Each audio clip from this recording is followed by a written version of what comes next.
What is up? What is up, YouTube? Ha ha. Hey, I left the state. I'm under threat. Big Homie Cece. Hey, we ain't did too much about Big Homie Cece lately, man. Big shout out to Big Homie Cece, man. Tupac and running for his life. Tupac running for his life. Hey, y'all hit that subscribe button, hit that bell. We're gonna check this out, man. This is at Paris Morgan. As soon as I can find my mouse, there it is right there. Give him a thumbs up, man. Hit that subscribe button. Hit that subscribe button, baby. Hit that bell. We getting up there, man. We close to 500,000, man. Let's check this bad boy. Their fiery closing argument in the Sean Diddy Combs criminal trial, highlighting why these are episodes of sex trafficking, hit that why the subscribe evidence button. proves Combs operated a criminal enterprise. Diddy was coming under fire for trying to tamper with witnesses while he was arrested. There are several people who were initially named to be witnesses. They just magically disappeared. I'm aware of a lot of things taking place in back channels, people receiving a lot of payments. To shut them up? Yeah, definitely. That's blood on my feet, on the ground. And the guy that's calling, screaming to call 911 is the person who was on the other end of the gunfire.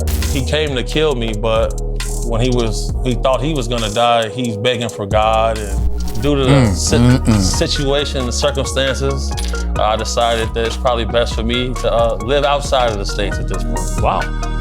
Why? There are some adequate and imminent threats to me. In the first week of Sean Diddy Combs' trial for sex trafficking and racketeering, I spoke to his former bodyguard, Big Homie. He dropped a series of bombshell revelations about how he expected the trial to play out.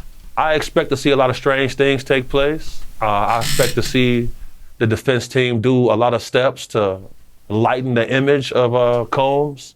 And we've been watching that take place. Somebody didn't want me to do this interview. I've had FBI come to my house before and tell me they found a threat against my life. I'm a person who believes that the Epstein's list is very similar to Diddy's list. I had sent in a video of the guy, Combs, walking around, collecting everyone's cell phone before they get onto a yacht to go party. Well, after 7 weeks of a trial that's rocked the entertainment world, the prosecution has now arrested. The defense, meanwhile, started to wrap up their response in just 20 minutes with no witnesses called and without putting Diddy on the stand.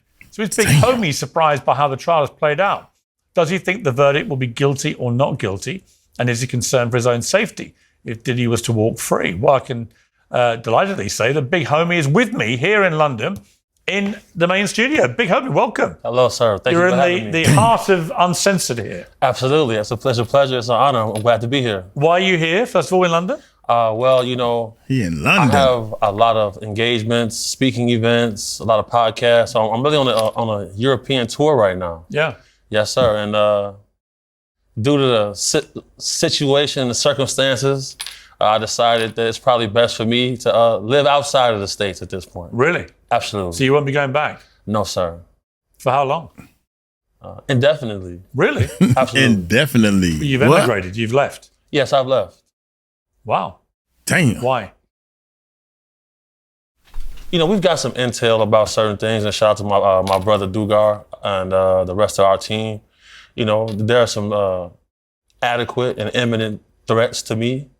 And, you know, I made an agreement with my mother that at a certain age that I would eventually, you know, try to settle down, have a family, and I wouldn't partake in violent acts and stuff like that anymore in the line of work. So, you know, I always took my education seriously growing up, and my mom did a well job to make sure myself and my brother were cultured.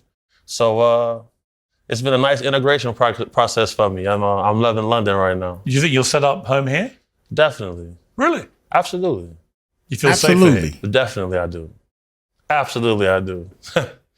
You know, I'm at the local Sainsbury's and like people stopping me after our first interview, a lot of people tuned in. Yeah, 3 million people watched that interview. It was huge. Right, that's huge. Wow. That's huge. Did you get a lot of reaction to it? I got a huge, almost an overwhelming reaction. You know, a lot of support. A lot of people were really interested to see you and I have a conversation. Yes. And a lot of people were pleased by it. So I've got some reaction here. We took some comments off the Uncensored YouTube channel. No doubt. Eve Carr said, I've literally fallen in love with Big Homie. There's nothing more attractive than a man genuinely wanting to protect women and kids. I hope he stays safe. Wow. And then Gerald Slivka said, you, sir, have huge balls. He means you for doing this interview. Hats off to you. I applaud you for what you and your team are doing. I hope you and yours are well protected. And Facts. IT said, Homie was very, very careful. You can tell he knows a lot. He just can't say it on air. I hope this guy is safe and continues to do what he does best. On that last point, are you careful? Have you been careful about what you say publicly? Yeah, very, very, very careful how transparent I am, due to the fact that, you know, there are still victims that I want to protect their identities. And I just feel like a proper gentleman should always be wary of his etiquette. And, you know, I'm far from a slouch. You know, you know, I'm a formidable opponent for anyone, but no man is invincible, and Father Time is undefeated. You know, I'm not 20, 21 years old anymore. You know, it takes a longer time to recover from things. You know, I've been shot, I've been stabbed, I've been poisoned, you name it. And, you know, in order for a man to combat evil, you know, sometimes he must be able to enact evil as well. And, you know, violence is not my identity. Just a toolbox a tool in my toolbox, I should say, because, you know, you got to be wary of guys in positions of power who, you know, if you spend a lot of money for a wedding and stuff like that, on rings to court a lady, you know, just to be urinating on her and sharing her with male sex workers and stuff like that, your moral compass is skewed and it's flawed. You mean like Diddy? Absolutely. Absolutely. What have you, I mean, we obviously spoke near the start of the trial. We're now at the end of the trial, waiting for the final arguments. Some interesting things. I mean, just before we came on air, the prosecutors announced they've dropped some of the predicate acts in their case against him, including attempted kidnapping and arson, to simplify, they say, jury instructions. But the central charges remain unchanged, with the government now focused on forced labor and sex trafficking. I've interestingly interviewed a lot of people, some of them with direct involvement here. You know, for example, the male prostitute, Sheree Hayes, known as the Punisher. He was fascinating in that interview because it's certainly from his testimony, both in court and then to me. Let's take a look at a little clip of this. You know, at the center of this, it seems to me, is going to be the issue of consent, as to whether she was consenting to all this as a willing participant in this. What is your view? I mean, do you believe this was all consensual? Or do you think that, as the prosecution want the jury to believe, this was all coercion, control, and criminal? Well, I mean, obviously, I'm only privy to the circumstances that I was a part of. And as similar to I testified to, I didn't get any cues, didn't have any thing that would lead me to believe in the moment that she was under any duress or any force scenario. It was presented to me that this was something that she wanted to create for her husband. You know, for the majority of the time I interacted with them, I believe they were a married couple. And I believed, based on me following them on Instagram and whatever interactions that I seen, although minimally, it seemed like a normal situation. I didn't get any cues to it being a distressful environment. What was interesting about that, in the cross-examination of Cassie Ventura, text messages came out that certainly suggested she was a willing participant. One message from 2012, she wrote to Combs, "Besides making love, talking to you is my favorite thing." 5 years later, she told him in a series of messages she missed him. She asked him to send a picture of his genitalia. She pledged to be, quotes, "your little freak."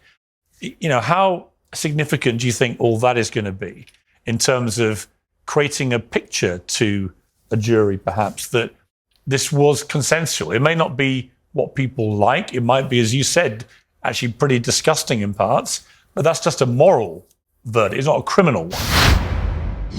Enough about 9 to 5. What about the most important bit, the 5 to 9?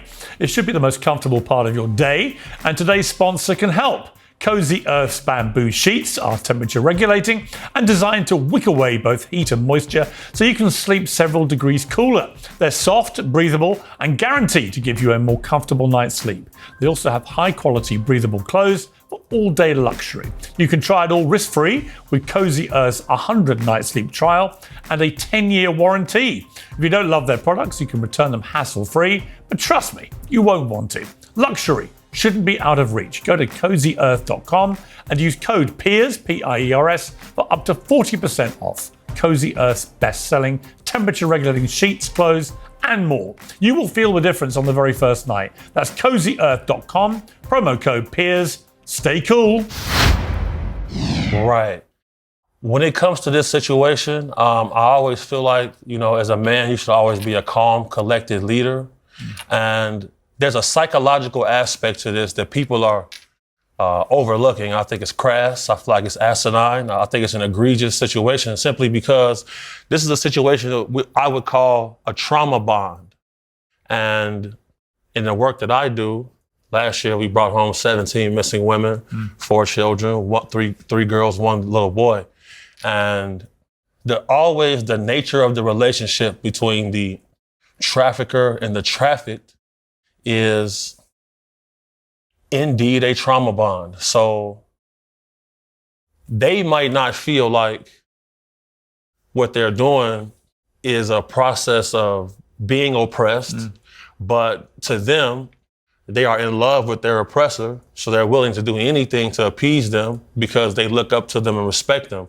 Because when you look at a lot of situations where child molestation takes place, it's usually by somebody very close, and there's a relationship between them that I've seen between street pimps and sex walkers, street walkers.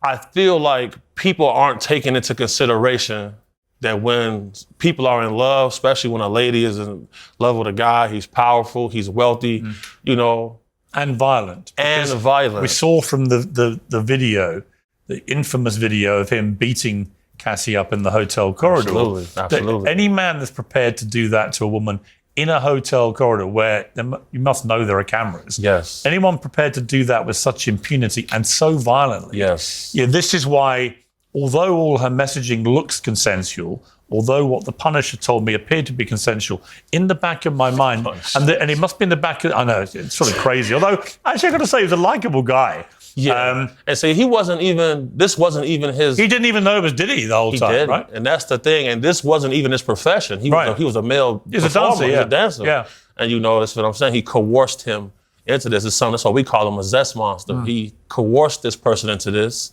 And, had he compensated this young lady properly for the services she provided for him, this never happens. He made a $30 million payment to her.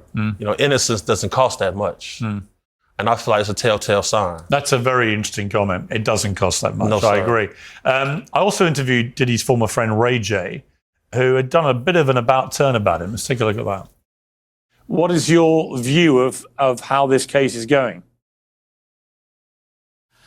I think it's kind of becoming a circus, and with all the allegations, and now with everybody explaining like what's happening in the bedroom, I mean, every day it just sounds crazier and crazier and freakier and weirder, right?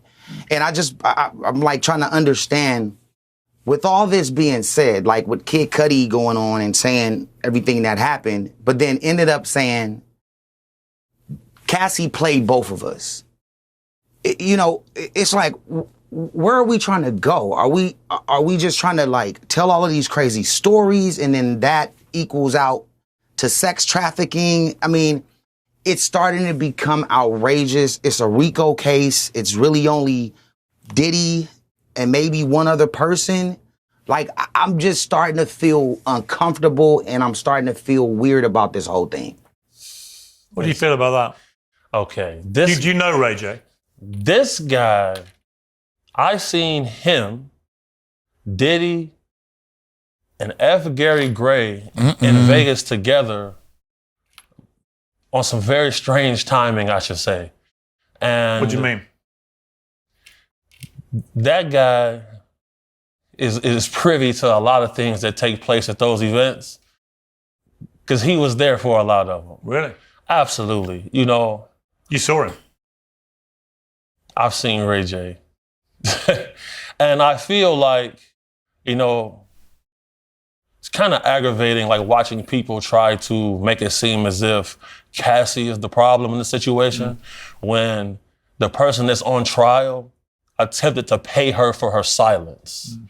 Furthermore, in the onset of this case, in its inception, Diddy was coming under fire for trying to tamper with witnesses while he was arrested.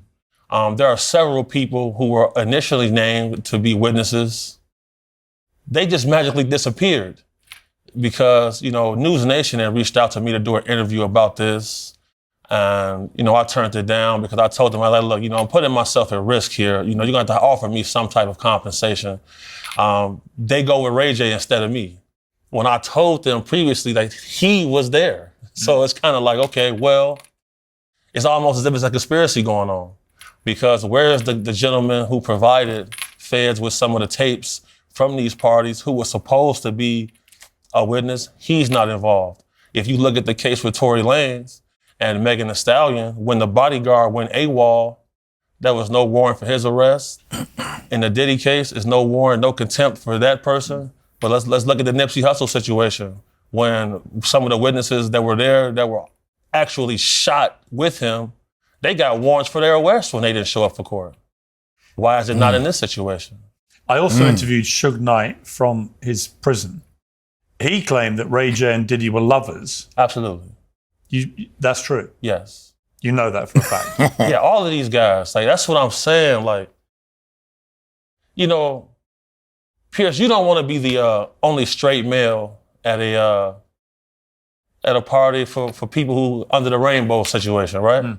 You don't want to be that guy because if someone starts to hit on you in there, now you're the idiot because you're at their situation. How are you upset? What are you here for? So that's why, you know, I would always, if I would get a call from a client and they're going to one of these events, I'm gonna sit in the car.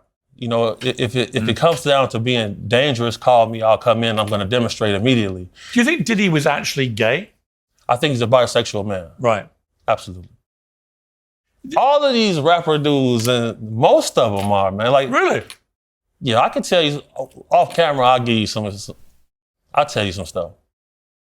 But in this interview I did with Suge Knight, he also pretty much intimated that Diddy was directly involved in killing Tupac and trying to kill him. Obviously, he was in the car as well. What do you know about that? The gentleman, Dwayne Keith Davis, who is currently in a Clark County jail because of this, he stated clearly that after the death of Tupac, Diddy called him and said, was that us? Because he was compensating his group to keep him safe as he maneuvered through certain areas. And, you know, living in a hip-hop life, situations can become tumultuous fast. So you definitely want to have that street element along with a private protection element. And he had that. And FBI confirmed that there was a payment made for the unaliving of the rapper. Said that the payment got intercepted by Eric Von Zip, who was known for doing things like this. You know, $1 million check goes out, he intercepts it. You know, what is Keefy D gonna do? Call the cops? It's not. A lot of activity takes place, and it's people like me who get calls about it because, like, I became a fixer for people after a while. You know, I have my own company, my own team, and a lot of times people would call me when things are like sticky. And, you know, I made it very clear to these people, like, you know, y'all gonna become enemies of mine because of the way y'all treat ladies, the way y'all treat women, the way his sons operate. Yeah, I'll never, ever just lay down and die about it. You know, if you stand for something, you know, if you see something, you should say something. And I first started speaking out years ago. People told me I was crazy. They don't say such things anymore. Right. Absolutely. So just on Diddy and Tupac and Suge Knight, obviously, do you personally believe he was pretty directly involved? Absolutely. No doubt. No doubt about it. And do you think the whole hip-hop world knows that? Yes. Yeah, in the hip-hop world, it's common knowledge. Absolutely. What does that tell you about the kind of man Diddy is then? You ever notice that you always see this gentleman in a towel, shirtless, in his underpants all the time? Why you always half naked in the middle of the day? And, there's a video of him saying that he's a savage. And he's screaming this, and he's saying that whatever he wants, he's gonna get. And he said it by any means, and this shows that. Do you think he's capable and in fact has caused people to be killed? Yes. Multiple times? I'm not gonna infer, I'm not gonna invent or make up details, but very few people who have that type of personality, that they feel like they can have whatever they want, very few of those people are safe to be around, especially if they're in an inebriated state. He was arrested while under indictment. He was arrested with narcotics, defaced firearms. If you're under federal indictment, you probably don't want to walk around with large amounts of cocaine on you. What happened to the gentleman who was arrested getting on the private jet with him, who was his mule, who carried the drugs around for him? Where is he? A lot of people are just magically missing. They're not in are not in the indictment. They're not witnesses. And then it's a telltale sign when somebody of his stature, you have no good character witnesses. No one is going to come up there to defend you. None of your peers. I feel like where there's smoke, there's fire, and there's definitely a fire going on. Let me play the clip from Suge Knight, because he also said what he thought was going to happen. If Puffy got on the stand and told the truth, I know he'll walk. If he got on the stand and say, look, I'm gay and straight. I mess with guys. I mess with women. I do it all. Puffy not guilty for the things he did to these people. He's guilty for being a cold, freaky man that want freaky things done to him. But in the Cassie situation, they could not say he was having sex with the man also, because that'll make him like it's an orgy. It won't be like sex trafficking. It won't be like forcing stuff to do. But at the end of the day, there's no way Puffy should go to prison for the rest of his life. Your thoughts about that? Do you know Suge Knight? I don't know him personally, but we have mutual friends. And I just feel like there are a lot of people who aren't familiar with the law. If you are paying people to cross state lines for sexual acts, that's illegal. And everybody wants to now victim shame this woman who is obviously in a trauma bond with a guy that she loved. And I feel like along that process, she met other people who started to like, listen, look, this ain't all the way right, but there is an end game. And I feel like she followed that and it paid off for her financially. But, she'll forever have to live with the shame of the details that came out. I mean, you got a guy named the Punisher in here with you and your wife. You're concealing your identity. And then once he ejaculates, the Punisher, she's taking the semen and rubbing it on Diddy's nipples. That's outrageous. It's outrageous, and I just find it revolting. However, it's not illegal. What is illegal is coercing people into sexual acts and then giving them payment. And then you're paying for them to travel across state lines. That violates interstate commerce. People don't know the law. Well, I had Suge Knight's former lawyer, Matthew Fletcher, on a few times, and the last time he said this. Because what you're talking about now is an allegation that this, and I'm going to use its Mandingo stereotype of this crazed black man who's being prosecuted by 5 white women who are saying this man's sexual needs are insatiable and they can have sex for hours and hours and never rest and always ejaculate. That's not true from a pharmacological standpoint. That is absurd. If this was in the 60s or 70s in Mississippi, I think people would be irate. I don't like Sean Combs. That video speaks for itself. The question is, why wasn't he prosecuted for that? The question is, why wasn't he prosecuted for all of these crimes that have allegedly occurred, but we save it all up and we bring it in this case? What do you think of that? I feel that, okay, this is crazy because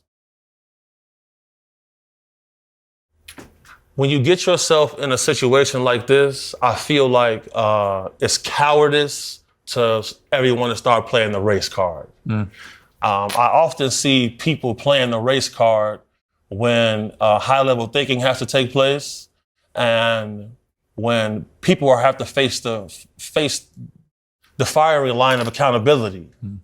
I don't think this is a situation of the race card.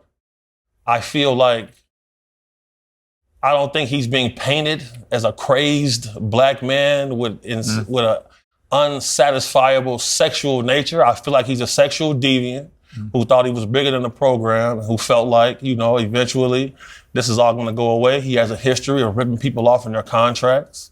He has a history of not paying people who have to provide his service, and this is the same thing. At the end of the day, I feel like any man, especially a man of African descent, if you reach a certain level like that, it'll be more conducive for you to empower your circle, empower the people in your environment instead of oppressing them.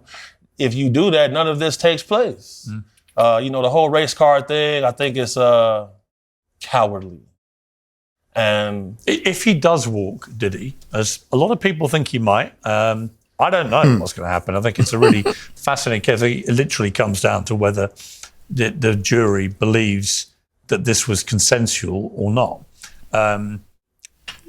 If he does walk, though, would you already fear about reprisals against you just for speaking? First of all, it's not the point. Y'all missing the point. The point is not, was it consensual?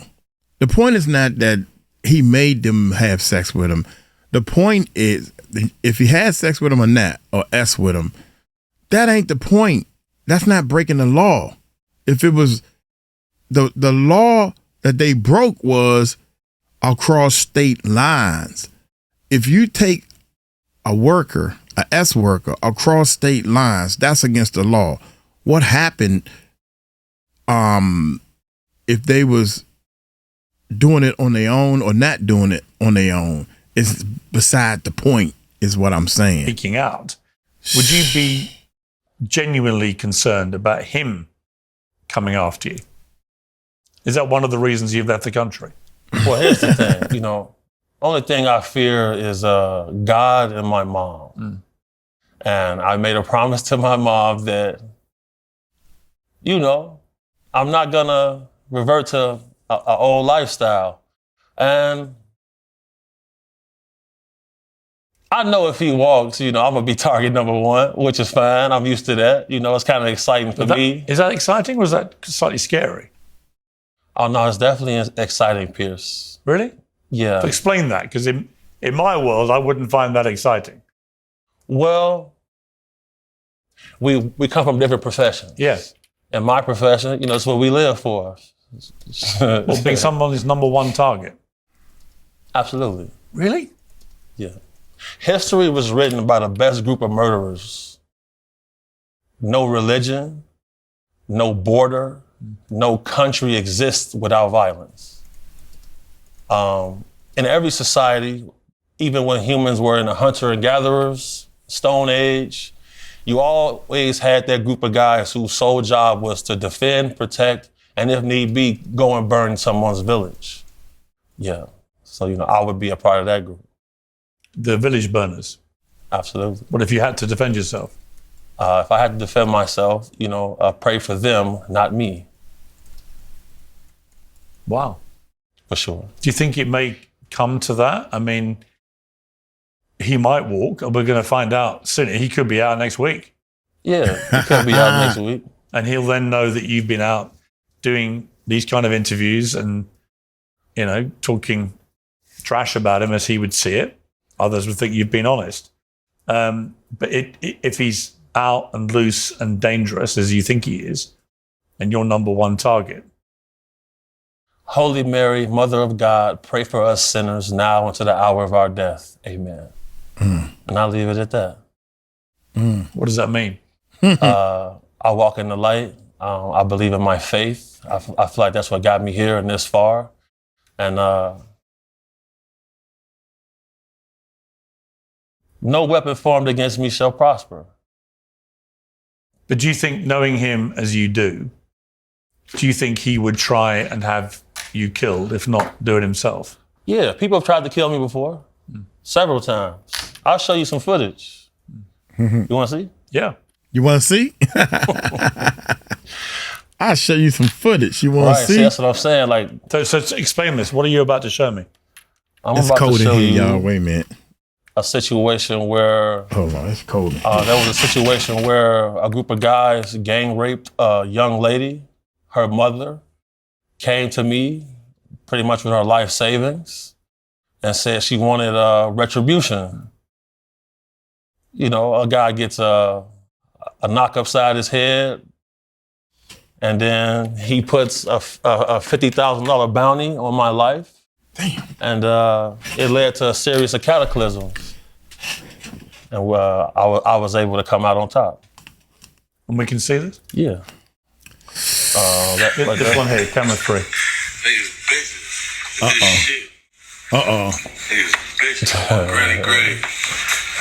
That was a bloody day. So this is afterwards? Yeah, this is and then I'll show you this. This is when they came to ambush me at the front door. I had to shoot through the door. That's blood on my feet on the ground. And the guy that's screaming to call 911 is the person who was on the other end of the gunfire. Damn. So, you know, I always say this, like, he came to kill me, but when he thought he was gonna die, he's begging for God and his mom and asking people to call 911. So, you know, like, everybody's tough with girls and stuff like that. But I mean, there's always somebody to oblige you, whether your purpose is negative or positive. Have you ever killed anyone? Dang, Nope. go on, Paris. Damn, Would you tell me if Paris. you had? Nope, Nope. not at all. I never harmed anyone who didn't deserve it. What do you think is going to happen here with this case? Do you think he's going to walk? I think he may be found guilty on some lesser charges. He might get 4 or 5 years, something like that. I don't really see him getting a life sentence. A lot of things were sensationalized in the inception of the trial. You see Busby coming out. You know, what happened to the hotline with 2,000 people? Yeah. What happened to all of this? I'm aware of a lot of things taking place in back channels, people receiving a lot of payments. And Really? yeah, for sure. To shut them up? Yeah, definitely.